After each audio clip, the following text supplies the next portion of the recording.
Yung karuba namin guys, agpadigo ka no, kasi tinambakan niya yung harapan namin ng anik-anik. Mga ayo. Naglagay sila ng maraming mga kalat dyan. Ayan o, dami nilang kalat. Ay, ayun na kami. Mag-ano daw siya ng pansit. Ay!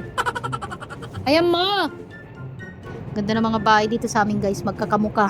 Pero magkakaiba yung mga sizes. Oh, yeah. Malaki din tong sa amin. Yung mga tatlo na tong pinakamalaki. Ito medyo maliliit. Wow! O, pinaka-paper bag pa dito pansin. Nya? Subli na jeep. Ito ba? Inulog ko hindi. Ala, kami supling pala. Nakakado itlog ni. Gimapanti, tiyan mo sa nga pulo nga try, 20 nga try. Di Ala? mo pa kabila mit itlog.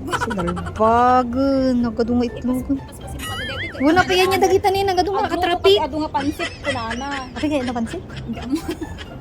Para kita worker yun. Oh, naglaingan. Pangikuan na dito, dita? Tagay mo kanyada na eh. Oh. Makakasali pa may anas. So nga nag Extension ti kwarto. Nya, huwag ka sa greenhouse mat lang. Kasakas niya may isang aruman. Aneta na niya. Ayun. Nagdaklati nga balay eh. Dakal nga ba? Ayun eh. siguro dito.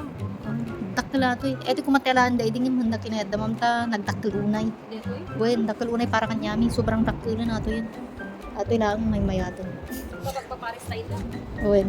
Kapi naggulo ta balay yun. Baglakit na balay may nangakastoy. Nagaduti mapunasan ni Criselda. Ayun. Uy, thank you ah. Ipansit kami ah. Thank you. Ang yaman.